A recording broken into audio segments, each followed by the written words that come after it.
seilės bėga, bežiūrint, norisi paragauti. Aš iš tikrųjų nebuvau didelis ten kažkokių steikų mėgėjas ir gerbėjas. Ir šiaip pirmie kartai mūsų buvo prasti su steiku. Bet kuo toliau aš nenoriu nieko kitą valgyti. Kaip reikės gyventi Lietuvoje, ant tos kiaulienos šašliko. Čia kiaulienos pasiūloj beveik nieks nesiūlo, nes jie turi jautį normaliai valgo.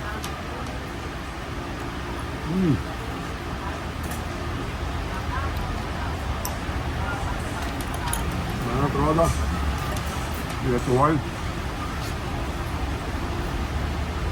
reikia plėsti jautienos ūkius.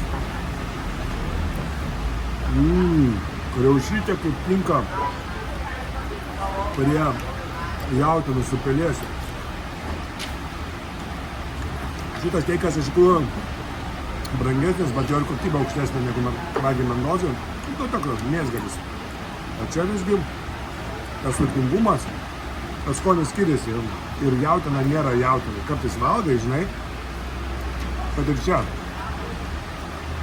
Bet nei 5, nei 10. Arba savo mirtim numirė, arba ten karvė, žinai, 15 gimdymų.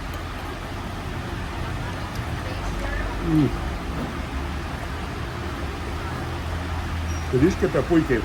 Mes visą laiką medium rare. Imam. Bet vat, vienas iš tų restoraniukų, kur jau fanėsis patirkimas, visokių skanukų yra. Dar neragavom bulvytę su pelėsiniu sūriu.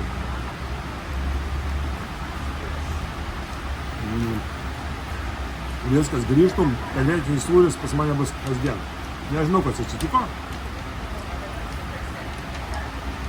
O ne, tas draugas valgydavo gabalais, aš stebėdavosi.